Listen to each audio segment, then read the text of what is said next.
Hello everyone and welcome back guys to round 7 of the F1 2019 F2 Mick Schumacher career mode, where today we're here for the Monaco Grand Prix weekend. Obviously, if you guys missed out on the last one, I would highly recommend going back and checking it out. We did actually upload the Spanish GP just a few days ago. Yeah, really sort of wanted to get back onto the rhythm of this series. You know, weekends are F2 time on this channel at the moment. But yeah, round 4, technically, the season, episode 7, whatever which way around you want to call it.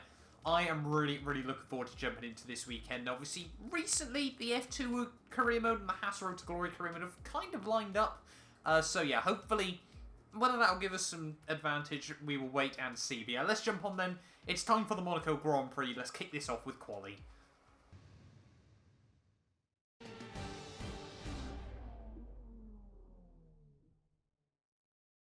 We're here at the Circuit de Monaco for qualifying. Now, pole position is always an accomplishment, but on a track like this, getting that fastest lap really means something profound. Who, I wonder, is going to be able to claim that prestige today? So here we are then, ready for the Monaco GP qualifying session. Like Alex just said, one of the most important qualifying sessions on the F1 calendar. So hopefully, fingers crossed, everything can run all nice and smoothly for us here today. But, you know, we will wait and see as to whether that is the case at the end of the day. Now, making a few quick setup adjustments, things that I've sort of learnt from, you know, from F1 2019 generally. That is going to be what we're going to roll with. Let's jump into this then, the Monaco Grand Prix one-shot quali. Probably need to concentrate a fair bit for this one, as we run very deep in through T1. Luckily not to hit the wall, but not what we needed. I think we might have to go a bit sweat mode on this lap to try and keep it out of the walls around here, because like we saw in the Haas Road to Glory career mode, this could be a golden opportunity for some good points. And we do need to try and close back down this gap to Sergio Sette Camera, both in this one-shot quali and also in the World Championship. Down towards the hairpin. How does it fare? Not too bad. Obviously, where these cars are so much smaller than F1 cars, you know, just in terms of width and everything like that, as being a hash of the exit there, you can sort of get around a few places a little bit easier than in the F1 cars. Brake just out to the 100-metre board. Trying to attack the curbs. Oh, a bit of a trim. That's all right then. We'll take that line through there that time round. Through to back, get as close to the wall as possible on exit, up in the middle sector. Through the chicane. Oh, take a lot of curb again though. You've really got to try and run it through there, and if the game allows it, you've got to try and go for it. Don't clip the outside wall on Anthony Nogues. Final corner. Get good drive on the exit. Short shift on the way out. Where is it going to be in qualifying? There is Nick de Vries. I think it's P5 on the grid. Yeah, 5th place on the grid then. Definitely had a bit more time in the car there, but unfortunately a couple of mistakes on that lap. At your top 3, de Vries, Sette Camera and Luca Giotto. With qualifying complete, all that remains is the main event. We'll be live and uninterrupted for the feature race tomorrow, so make sure you join us then. So we are on P5 then, ready for the F2 race here in Monaco. Nick de Vries takes pole by half a tenth over my main, well, really they're both sort of title rivals at the moment there. Sette Camera in P2, Giotto, Latifi, myself, Delatraz, Aitken, Hubert, Jordan King and Guan Yu Zhou rounds out the order, the top 10 even I should say. Sean Galale and Matsushita, the top 12 separated by 4/10 of a second. That is absolutely insane there. And you can see Boccolacci, Mazepin, Alesi, Ilott, Bolshung, Correa, Calderon and Raikkonen round out the order there. But it's time then for the Monaco Grand Prix. Let's get this.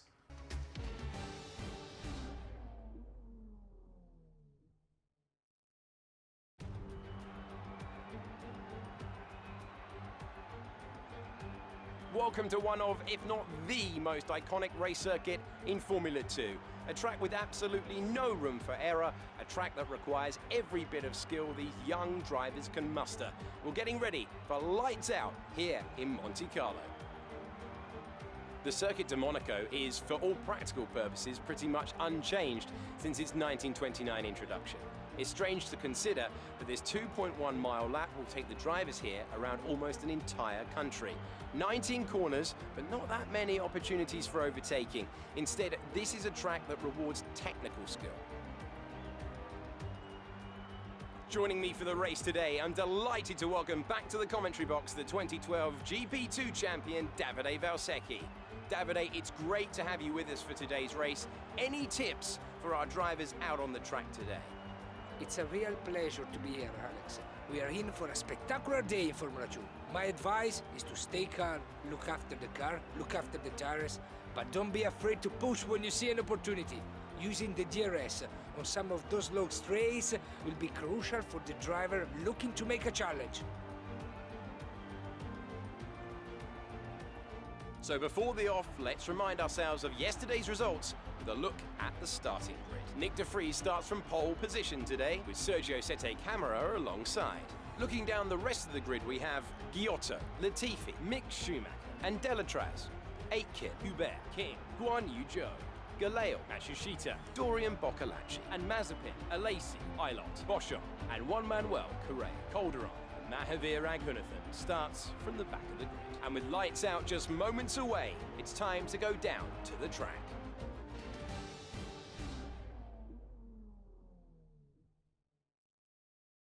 So here we are then on the grid, ready for the F2 feature race here at the Monaco Grand Prix circuit. 21 laps ahead of us here to make it through, to try and survive, to be honest, around this place. And yeah, we'll wait and see as to how we fare in this one. I'm really intrigued to see, obviously, what we've seen in the F1 cars, can be very, very difficult, as you'd probably expect to overtake. Now, in the Haas Road to Glory career mode, for those of you that watched it, down the front straight, we were actually still able to get a couple of runs relative to the AI here. Whether we'll get the same sort of effect in F2 is certainly going to be an interesting thing to see, but obviously only time will tell about that. Now, I've noticed that might be a graphical glitch. A lot of the AI is starting on a set of the mediums for this one, or what technically is the soft. Now, we're on the hyper soft, super softs? I don't know.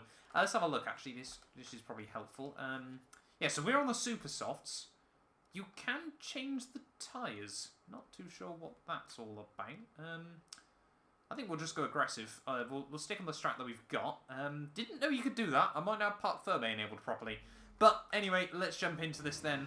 The F2 race here in Monaco. The lights are coming on now. It's 5 lights here, and it is lights out, and away we go. They're off to actually a semi-respectable start. Looks like Delatraz has got off to a blinder around the outside, but oh, contact with Giotto at 1. That's not what we wanted, but we've all held on at the moment. We have got a warning for that. Any damage? No. Somehow this time around coming out unscathed as we head towards the top of the hill here. But yeah, with this... Oh! That's not what we needed. I will try and turn it back around. That was... Yeah. Oh, safety car. And we've got a 5-second penalty. I don't know what to make of that. That was not what we needed off the start of the Monaco Grand Prix. I wasn't really expecting, I think, obviously it was still, was it? No, it can't have been Giotto. It must have been Delatraz trying to have a look round the outside there. But yeah, we've got a safety car on the opening lap of the Monaco F2 weekend. We've also got a 5-second penalty.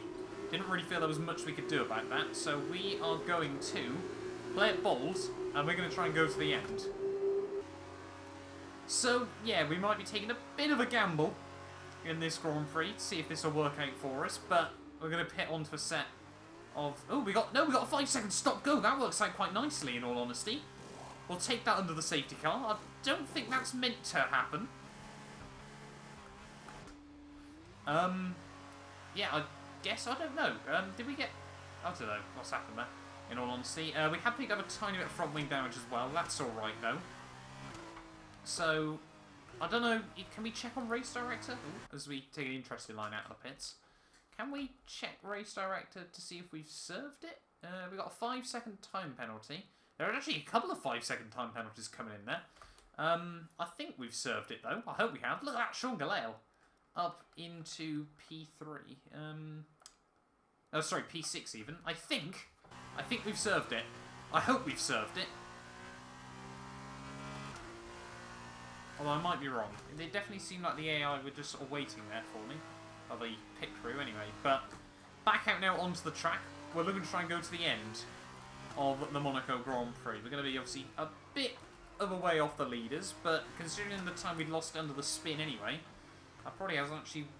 Well, I mean, hopefully, I wouldn't have done the strategy if I didn't think it was. But Perhaps this could be a blessing in disguise at the end of the day. So, the safety car is coming in at the end of this lap here, so hopefully we'll wait and see over the next few laps whether this strat is going to work out for us. I'm hoping there's no rule in F2 that I forgot about that you need to pit again, or something like that. Well, we'll find out towards the end of the race, because we probably get a countdown warning about it. But through the final couple of corners, everyone's still just concentrating on up. Surely it's green flag racing now. We've got to try and get past Calderon as quickly as possible. There's the green flags once again. And we cannot afford to sit behind these guys for very long here because, yeah, we need to try and move our way up the order. What is the drive out of the final corner? Not particularly brilliant, so this might be a little bit more difficult than I was hoping it would be. Through T1, just short shifting too much and still getting the wheel spin on the exit of the corner here. That is not what we need. Oh, locking up at the top of the hill through Massenet and Casino Square. Come on. We need to try and get our head down. Up the inside and towards the hairpin? No, way too far back. That would be an interesting attempt. What is wrong with our lines here at the moment? We seem to be completely off the racing line, avoiding it like the plague as we head down the hill. Now, short shifting is something that I do a lot around the Monaco Grand Prix circuit. It just doesn't seem to work in the F2 cars whatsoever, where they don't have the torque. That was an interesting moment as we head down in towards the final couple of chicanes. We do need to try and get past Calderon though, because she's costing us so much time here. You can see what the top 6, top 7 have all made such a breakaway on the opening couple of laps here. Just even out of the safety car window. I think it's for teammate Sean Galea that's bunching a lot of people up. Yeah, we need to get through soon. Probably a good, what, 15 seconds behind the leaders already in this race, and it's just going to go up and up and up as no one obviously yet is going to be pitting. I probably should have checked on the race director. I don't think anyone else actually started on the ultras. Up the inside of Calderon though, like we did to Grosjean in the Haas career mode, and yes, we're through. We're up 1. AI very, very weak in this final sector of the lap, so this could potentially be a place to open up opportunities.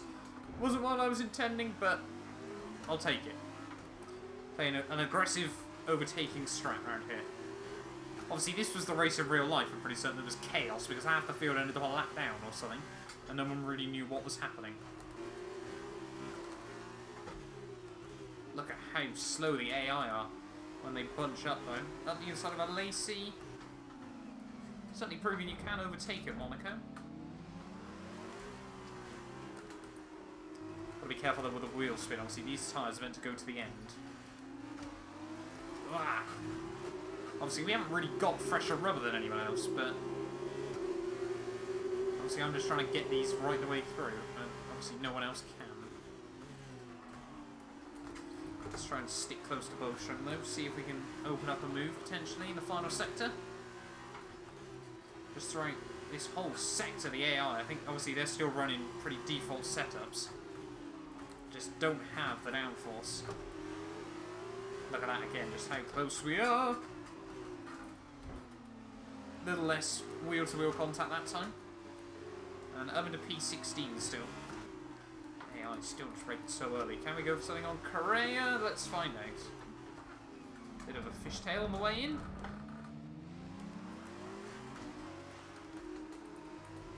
And we're now up into P15. Certainly proving it is possible to overtake. Can we open up the same sort of move on Calamine? He locks up. Do we head in towards the swimming pool? No, he's actually going to play defensive. Around the outside, perhaps? I guess we can try it. There we go. Give him the squeeze. And we're now up into P14. I think we might have given him a bit too much of a squeeze, but he probably should have learned that he wasn't going to hold it. Come on, Matsushita. Need to get past him as soon as possible. He's going to sort of give us some room. It was a bit of a late lunge by me, but you got to play it brave. Come on, switch back, switch back, switch back. Nope. Too much wheel spin. The AI is so good in the traction zones. It's impossible to try and match. Thought about it? No, no chance. Gonna go for the Sergio Perez style, are we? It's so difficult to try and get the AI on traction zones. Come on, let's do what we always did. In towards Larascas. There we go. I think he was almost aware of it as well. Up into P13. Unlucky for some here at the Monaco Grand Prix. But still got a lot more progress to make. So teammates 7.2 up the road. I mean, the top guy's about a sector ahead of us now. As we get all over the back of Boccalacci. It's hairpin time. Sort of. Not quite again. Swing it around the outside. Do what we did to Matsushita. It's all going a bit messy. Not too sure how we ended up pulling that off. Yeah, you can back out now, please, buddy. But we're up to P12. I need the AI to start hitting so we can work out where we are in this race. Oh, that's a good run.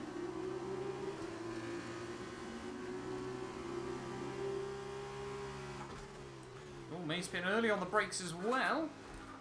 Thank you very much. Wasn't expecting that one. Now we finally, for the first time in this race, got a bit of clear air. First clean lap of this race without any dirty air, and it's instantly a new PB. And I think, yeah, we're about even now with the pace of the top guys, so it really does go to show how much time we were losing out behind some of the slower traffic. But I also don't want to get stuck behind the guys in front for very long. I'm hoping they're all going to be into the pits soon in this one, because, yeah, I really don't fancy getting stuck behind yet another train of cars who are just trying to fight my way through. I mean, 8 laps to go of this race. Surely the super softs or the hyper softs or whatever they want to call them can go to the end. Surely. Let's have a look on the mini-map, see if Nick de Vries dives it in on the end of this lap. No, de Vries stays out again. That's rather alarming. I wonder how long the AI are planning on going in this race. As soon as possible here. Up the inside. Thank you. All over the back now, Jordan King, and for those of you obviously that watched the race that went live in the week, you know that he screwed me at the end of the Spanish Grand Prix, so there's certainly not going to be any love lost with me doing this. Thank you. Actually kept that incredibly clean as everyone now finally starts to dive into the pit lane here. Are we going to get a rough idea of where we are in this Grand Prix? There is Sete Camera. We need to get past him. And we're not going to. So he was right up, obviously, with the top bunch. So we know roughly we're with these guys. Diving it down in towards the final couple of corners of lap 15, though. I think a few more of the AI are now going to make their stop. Where are we going to come out in this race? There is Luca Giotto. Are we going to be able to hook it up around the outside and towards T1? We're going to be side by side of the hill, but we should get the better driving. Yes. Now we are up into P4 of the Monaco Grand Prix. So after all of this so far today, what are we up? 1 place. Just 3 laps to go though here of the Monaco Grand Prix. Well, at least the feature race anyway. And yeah, it has been certainly quite an intense one. I'll be honest with you guys, at the end of the day, we've got Antoine Hubert, who's just trying to go for any sort of opportunity that he possibly can at the moment. And that is for good reason. The tyres are knackered. We picked up a little bit of front wing damage as well. But yeah, the tyres, we're basically doing a drive to the tyres explode challenge at this point of the day because, I mean, just, well, like I said, just under, what, 2.5 laps to go now. These things are destroyed at the end of the day. Hubert is applying a lot of pressure. We're going to play it a little bit defensive. Park it in the middle of the road as we head down the hill. But yeah, this is certainly probably not been the optimum strategy. I'm also not 100% sure if the penalty is actually been applied or is going to be applied or we've already taken it or what. But with hindsight, I think, to be honest, obviously after the safety car, or with the safety car, this has probably still been the strap to go with. obviously we would have been down in about P6. We could have potentially tried an undercut, but the AI just seems so quick around here at the moment, or at least the top, 6 do. We've got to take a pit stop, and Hubert spun us. Why do we have to... We've already taken the pit stop, Cody's. Surely that's a bug. Can you not take your pit stop under the safety car? I don't know. But yeah, now we're getting the call. We haven't got any tyres to go on. I'm really not too sure what's going on in this race.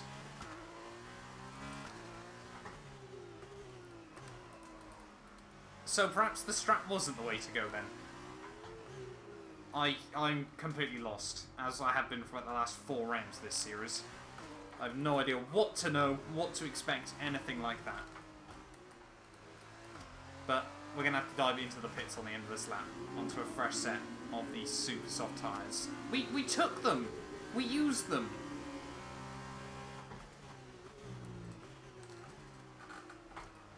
I am lost for words, again. It's mean we're not going to get the reverse grid, anything like that.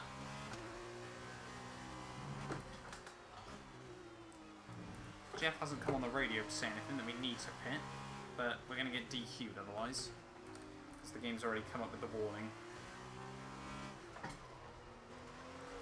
This game is a mystery, I'll be honest with you. And it looks like we're not going to score any points. Or we might get the 1. And, of course, we got front wing damage as well, which I forgot to remove.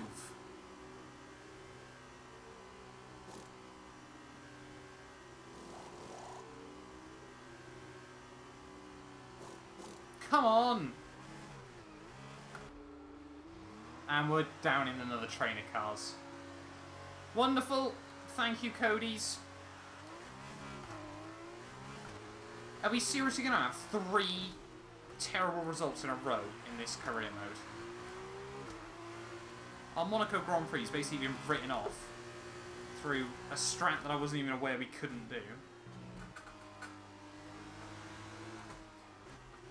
We use the mandatory tyres, everything like that. I am lost for words here, I'll be honest with you. But, I mean, Nick de Vries wins the Grand Prix. We should be coming around in P5, P6. I bet this 5-second penalty is still going to count as well, isn't it? It's going to get added onto our race time. So that's going to be, we're going to be even further down the championship order. Or at least down the race order anyway. It's just been a couple of really poor weeks in the F2 Mick Schumacher career mode here. I guess there's as much confusion now in this race as there was in the IRL Grand Prix. But through the final sector we go. And we go purple. Ready to sail.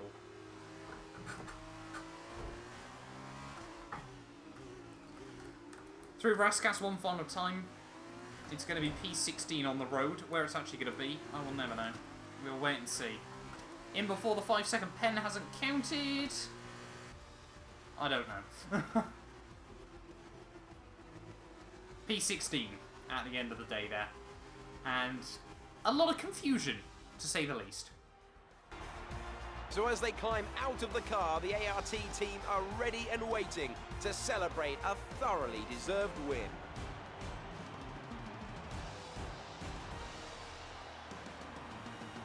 And Davide Valsecchi, give me your thoughts. How did they accomplish this result? It was all about being in the right place at the right time. If the safety car hadn't come out and bunched everybody up, I think we could have been looking at a very different result today. An amazing race today, and a very well-deserved one too. The team worked very hard to get exactly the right setup out of the F2 car that works for them, and the results speak for themselves. ARTGP winners today.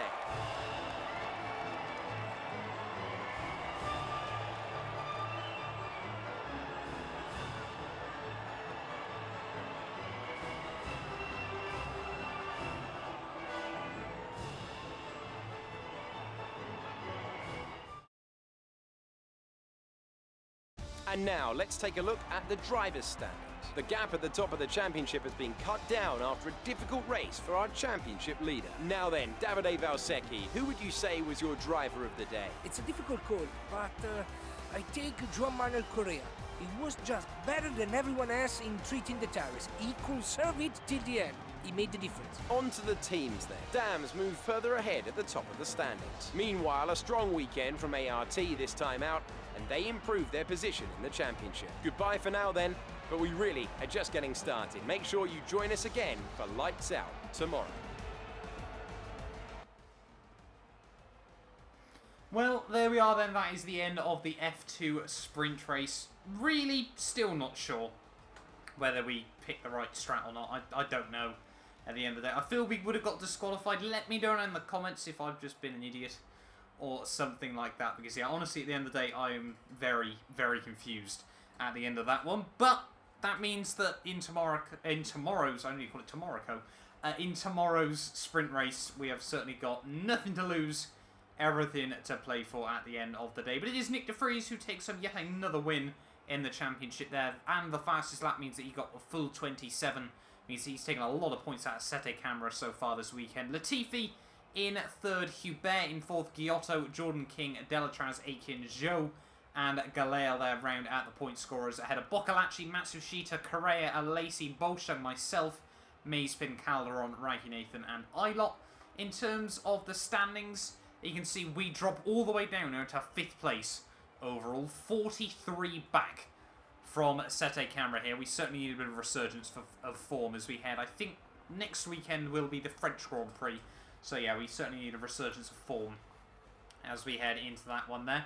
Just 3 points between myself, Giotto, and Delatraz. But you can see Nick de Vries now has taken out so many points from Sete Camera, just 7 back as we reach the end of round 7 of the championship. The only other swaps though, Jack Aitken now jumps past Matsushita, and you can see he is now tied with Zhou as well. There was Sean Galeo now doubling his advantage over Bolshung there in 12th and 13th. In the Constructors, Carlin get jumped by ART, and then Virtuosi stay in between them nice and tidily there at the end of the day. We're still a few ahead of MP Motorsport, but yeah, we'll have the Monaco GP sprint race tomorrow. Potentially, we might see what we saw at the Spanish Grand Prix sprint race, where we actually had quite a good one, but we will wait and see.